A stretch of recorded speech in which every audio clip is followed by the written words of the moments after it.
So good afternoon and welcome to the Smithsonian Office of Fellowships and Internship Here to Career webinar. I'm so glad to everybody who's been able to join us this afternoon to hear from some really amazing experts when it comes to oceans. They know a lot more about ocean stuff than I do.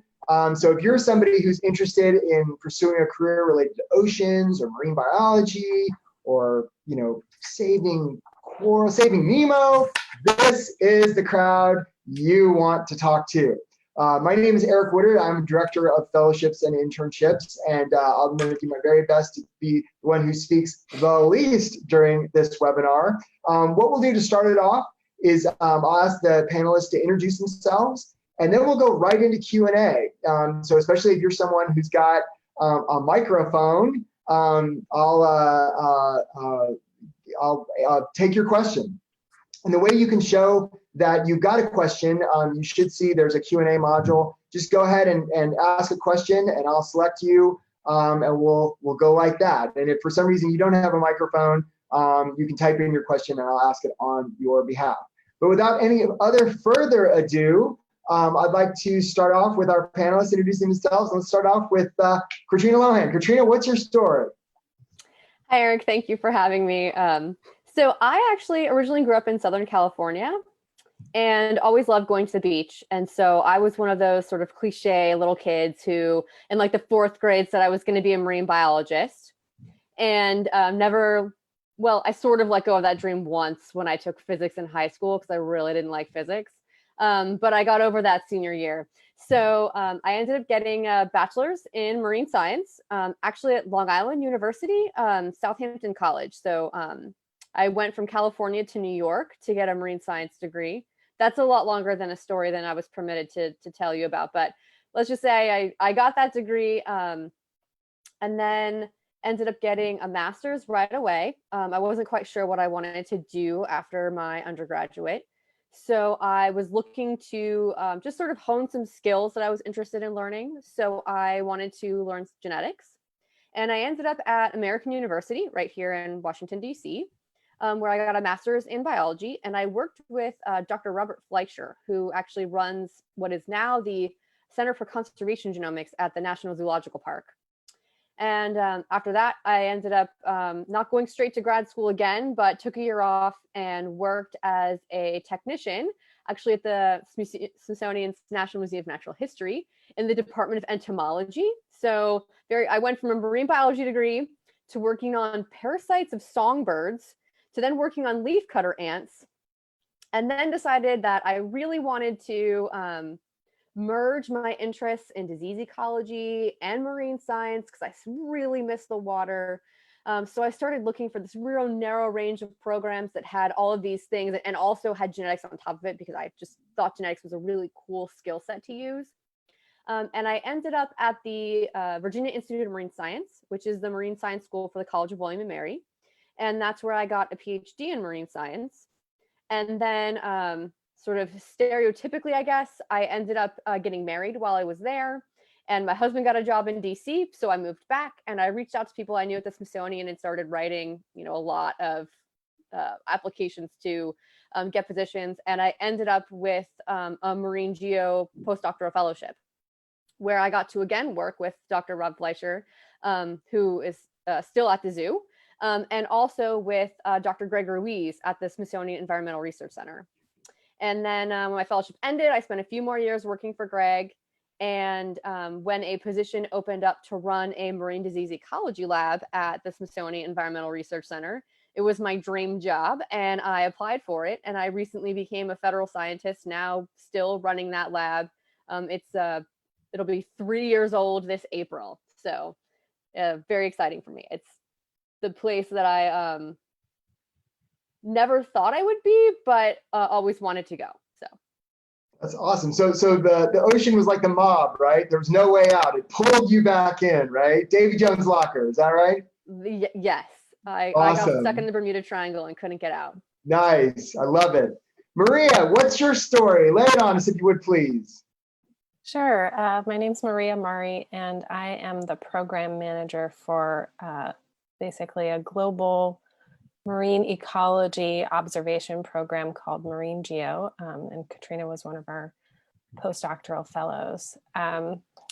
My career path is a little bit similar. I always grew up dreaming to be a marine biologist or a veterinarian, and I toggled between the two. And at one point I decided I wanted to be a marine veterinarian, but I thought about like the number of positions that would be open at any given time, and made a practical decision that maybe that wasn't like the most open path. And so, and I also asked myself, like, what do I want to do? What kinds of questions do I want to answer? And it really came down to the types of questions I thought I could address, and what was going to be inspirational to me led me more towards marine biology. So my first lesson is sometimes practical decisions are important. Why go down a path where there's no jobs? I went to University of Virginia for undergrad, and I really found my liberal arts education to be great. It helped me have a well-rounded perspective. And, you know, that's another lesson, is just being well-rounded gives you a good perspective, gives you some facility in engaging with other points of view, and just a natural ability to think in an interdisciplinary way. And while I was there, I majored in biology, and I minored in environmental science, and like unofficial minor in Spanish. And like nobody in my family had a science background. And so I was really lucky to have an advisor to say, you need to be doing internships, you need to be doing research. So I did some independent research while in undergrad, and then I did a couple of internships as well for the summers. And so, you know, I was lucky to be able to go to Woods Hole Oceanographic Institution and Scripps Institution of Oceanography for internships, which really opened up both my eyes and just my career path generally.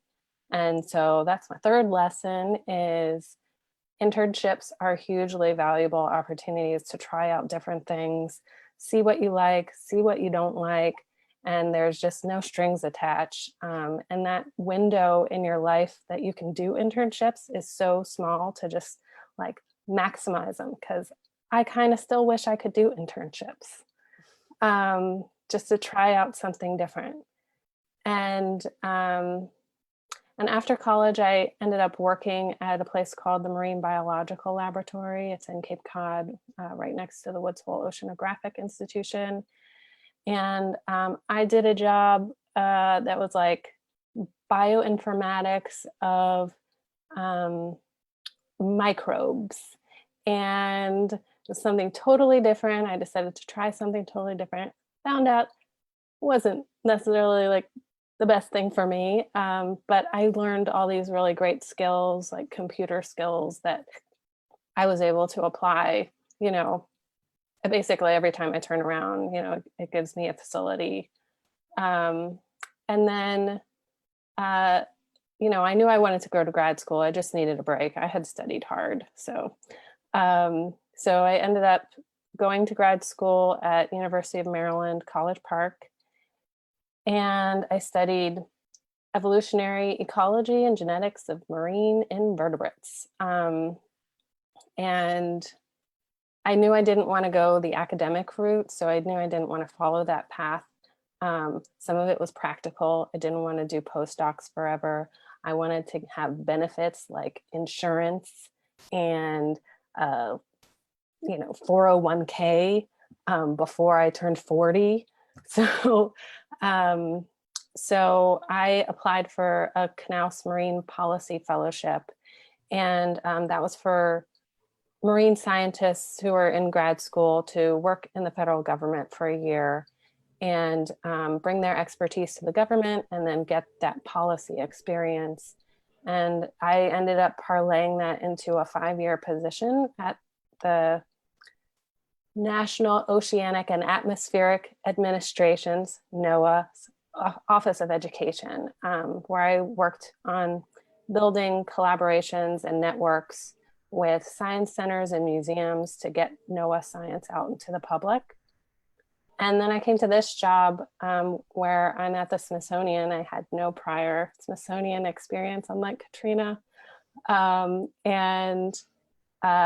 It just came up that it was a perfect blend of that sort of global network building that I had done at NOAA, along with my research interests and background in marine ecology. So that's how I ended up here. And who knows where else I'll go. That's great. That's great. I appreciate so much what you say about, trying to, gain skills in something that is in demand. That's really good. Just want to remind folks, if you've got a question for any of our panelists, please go ahead and submit it now because they will pile up. And if you join us on Facebook Live, we're so glad you did. Scott Jones, what's your story, man? Hey, thanks. My name's Scott. My story is a lot different than Katrina and Maria's. So I did not grow up on the ocean or spend much time on the ocean when I was a child, but I did grow up on the Great Lakes, Lake Erie and Lake Michigan. So I was always around the water. When I was a kid, we always were sailing or on boats. And for whatever reason, I've just always gravitated towards the natural world. I spent a lot of time on my grandfather's apple orchard growing up. He was an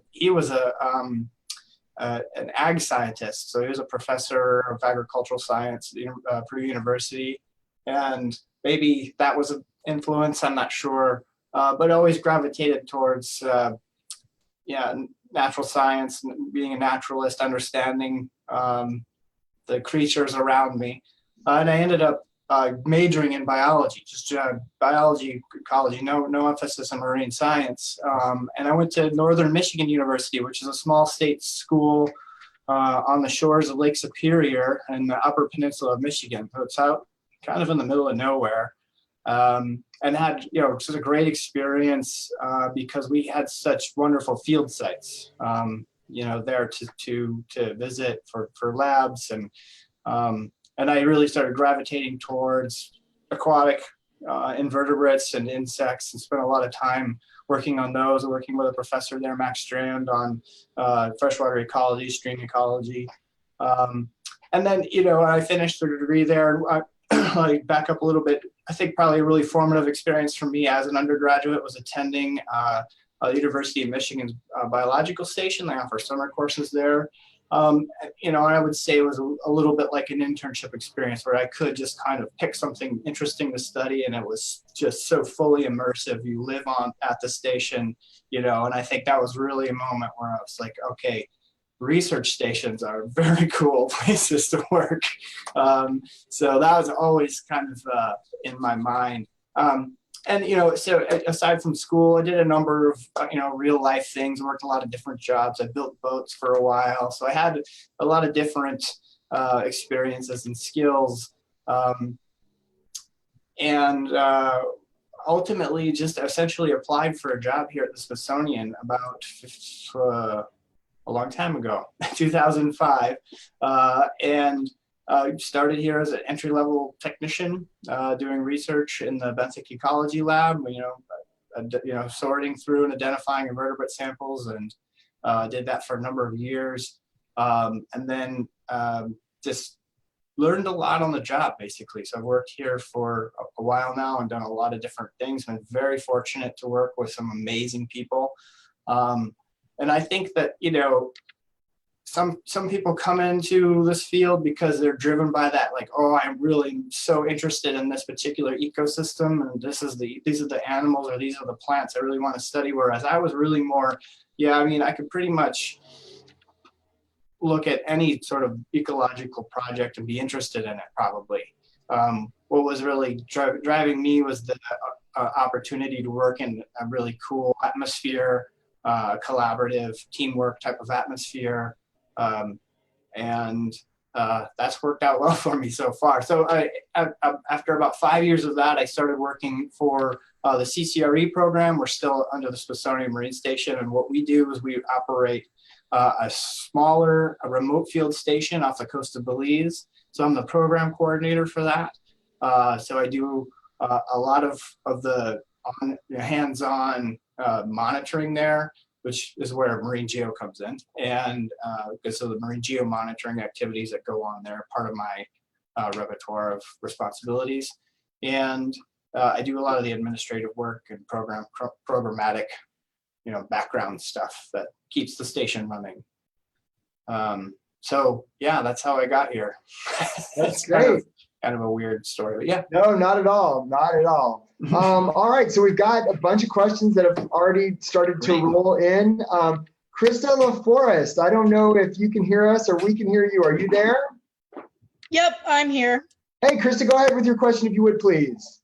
Okay, so Maria, I really related to your kind of philosophy about having an interdisciplinary education and trying to necessarily expand your experiences, even if it's not something that you thought you'd be interested in, just because there's a lot you can learn and you never know where you can apply it in your future career. So what are some of the skills that you think are really valuable in the field that employers look for, but aren't necessarily taught in the classroom? I feel like I hear a lot of people say, oh, you should go for a GIS certificate or something, but I'm sure there's plenty of other soft skills. Do you have any advice about that, or any sort of references to online courses people could be taking during this quarantine to kind of boost their resume? I'm looking into courses that I could be taking as well. So funny that you should mention that, but because I'm always trying to sort of increase my skills and look where, my job is going to benefit from me learning something new. I'd certainly say this is a question for everybody, because we each have sort of very different responsibilities. Scott is often in the field. He does a lot of field work, but also, like he said, runs a field station. Katrina's often in the lab and she runs a research program. And I'm never in the lab or the field. So, for a job like mine, the soft skills I would say are like diplomacy, looking to find consensus, sort of like team building approach to your job. And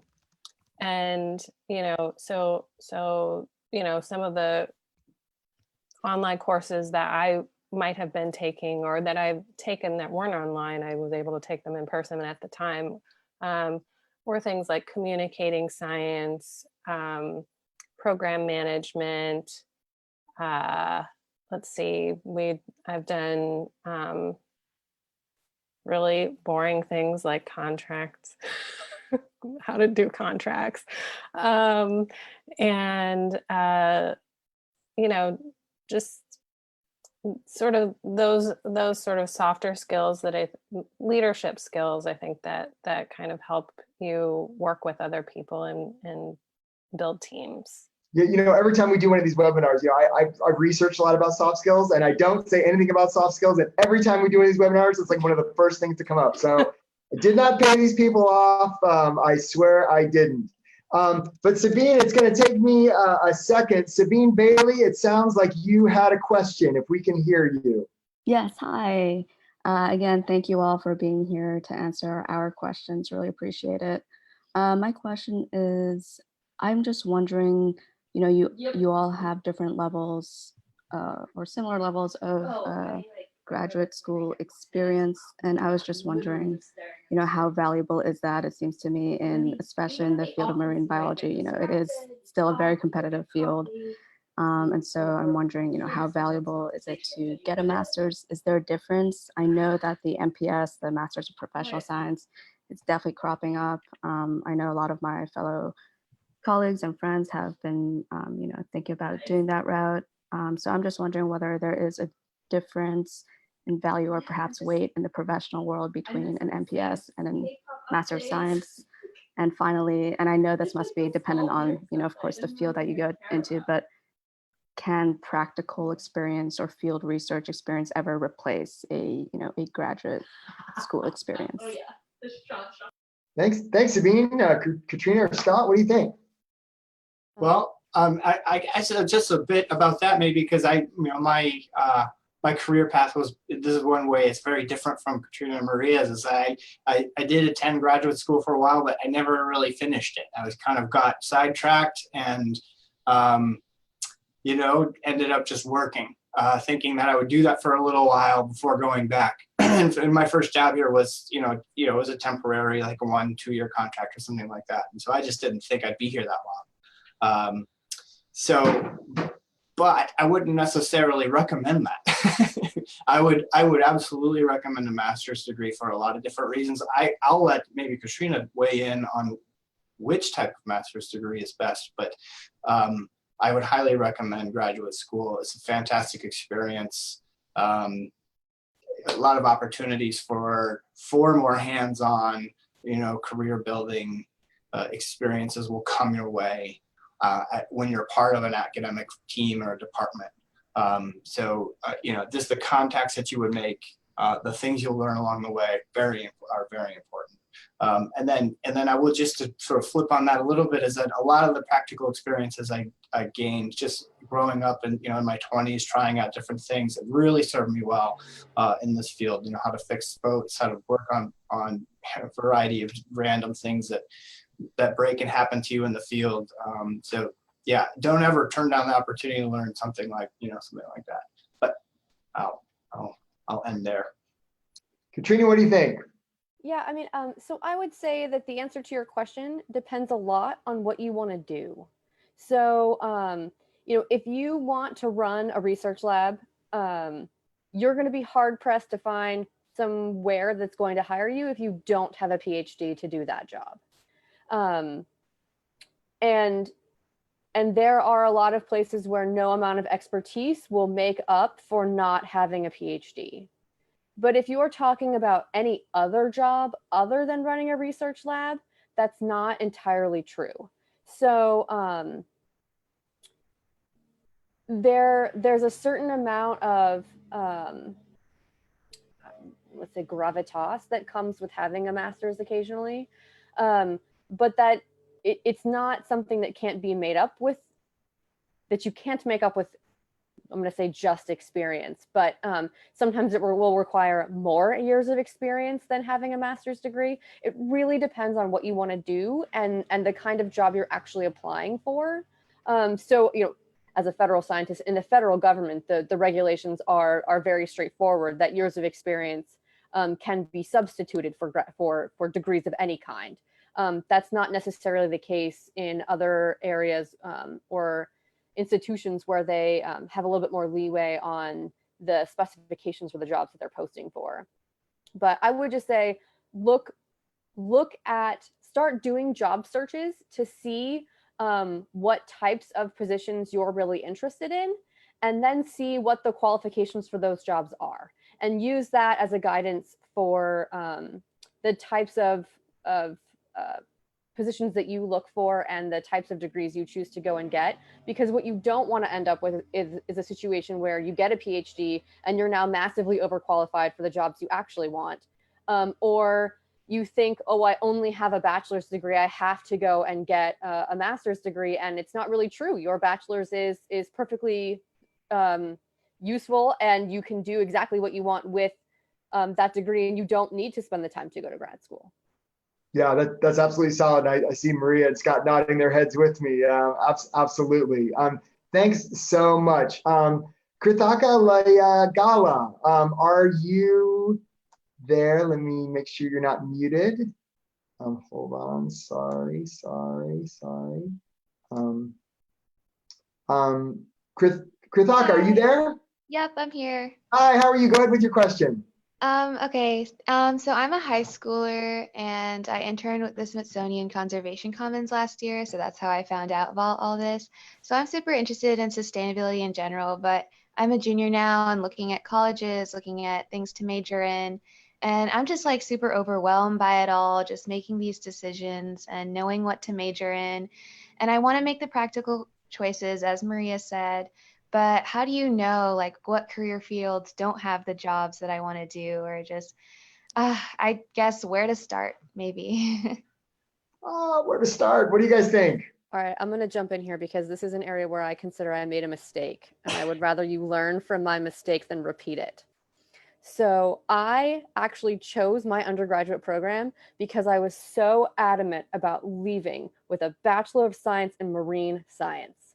And so I didn't go to any of the University of California schools because they didn't offer that specific bachelor's degree. And what I didn't realize was that's really not the time in your career to narrow your focus. It's really the time to be more broad. And so I would say choose a general biology program at a good school that will offer you lots of opportunities, and then use those opportunities to narrow your focus as you go through those years. So when you get to be a junior and senior in college, you can then choose more specific classes at those higher ends that could narrow in. Like what I should have done was, do general biology, but then pick marine related topics when I got to be a junior or senior. And I will say my sister did it right because she learned from me. So I hope that others can do it right that way too. Awesome. Awesome. Thanks so much for that. Logan Asenjuk, are you there? Hey, yeah, I am. Please go ahead with your question. Yeah, so I'm a junior in undergraduate right now, trying to figure out, like in a time when I feel like science is kind of undermined, how to communicate it better to the public. And Maria, I know you kind of worked in NOAA's Education Center for a while. I'm wondering what you guys kind of think about what the best way is to communicate science to the public effectively. Great question. Maria, what do you think? Maria, there are a lot of different ways you can do it. So, there are ways that you can, as your career builds, speak out and testify to Congress. You could just as a citizen, if you want to influence that policy and tell policymakers that they should be listening to science, you can definitely reach out to your representatives. If you're interested in actually like doing the face-to-face with the public, by all means start volunteering when they open at museums and science centers, or your local aquarium or whatever. I think that's a great way to just sort of understand where the public is, because not everybody's coming from the same place or the same perspective. And they give you a lot of training on how to deliver certain topics to the public. And then there's, like we were talking about, online training. There are a lot of sort of trainings out there that are focused on communicating science or communicating ocean science. There's climate science, all of that exists out there. So I would look out for those types of programs as well. That's great. Logan, thank you. Thank you so much for your question. I fear, guys, I'm sorry, we might only just have time for one more. And Katie Milena, I hope I'm saying your name right. Let me make sure you're not muted. There you are. Are you there, Katie? Oh, Katie, we can't hear you. Katie, are you there? Maybe Katie's microphone's. But I'll read Katie's question. She may come alive here once you get it. So Katie, Scott, I was thinking you might say. So Katie said she initially got a degree in video editing and film, and then she started working at a doggy daycare. But she went down a path, and she's already really old. She's 24. Katie, how can you be that old? Katie, you're not old. 24, and she's worried that it may be too late and trying to switch over to that new major in marine biology. Any advice for her? how do you recommend that she combines her film degree with getting a marine biology degree? I'm sure there's nothing to do with film underwater, Scott, but tell me if I'm wrong. Wait, first I Please, Maria. just want to say, maybe you're living the dream working at a doggy daycare. I wouldn't mind that. That's like my secondary dream job. All I know is my kids watch Bubble Guppies and there's like bubble puppies. So I don't know, there could be something there. But Scott, what do you think, man? Yeah, I mean, this is a great example. So if there's something something like this that you've got a knack for, or an interest in, there's lots of ways you can connect this to a career in science. And I mean, believe me, I can point to several examples where having skills in video, shooting video, editing video would have come in handy for me in the past 10 years for sure. Even if it's just, as the previous questioner, touched on communicating science, even if you're working in a field, just if you've got the skills to put together something that communicates what your team is doing, and you've got that skill, you're going to be the person that does it. So, there's the communication side where I think a skill set like that would come in really handy in a science career. But there's also a lot of ways in which we use photo and video for technical data collection reasons. We cannot spend 6 hours underwater, but we can leave a camera running underwater for long periods of time. And so, again, we're probably not shooting, an amazing scene, but those skills can come in handy in a variety of different ways. I mean, just think about it. Like, I mean, one of the most famous like underwater dudes of all time, Jacques Cousteau. You got to start making movies underwater. It's incredible. Guys, I'm sorry we don't have time for more questions. I thank you for everybody who beamed in for this talk with our distinguished doctors, distinguished panelists. And I just want to thank them all. And next week around the same time, we're going to have another one. So please feel free to zoom in. And also we'll have this up on our Facebook page, the recording, and we'll also have it up on the Smithsonian Office of Internship and Fellowship blog. Otherwise, again, my name is Eric Woodard. On behalf of the Smithsonian Institution, on behalf of our distinguished panelists, thank you so much for joining today and hope you have a great day. Thanks again, guys. Bye.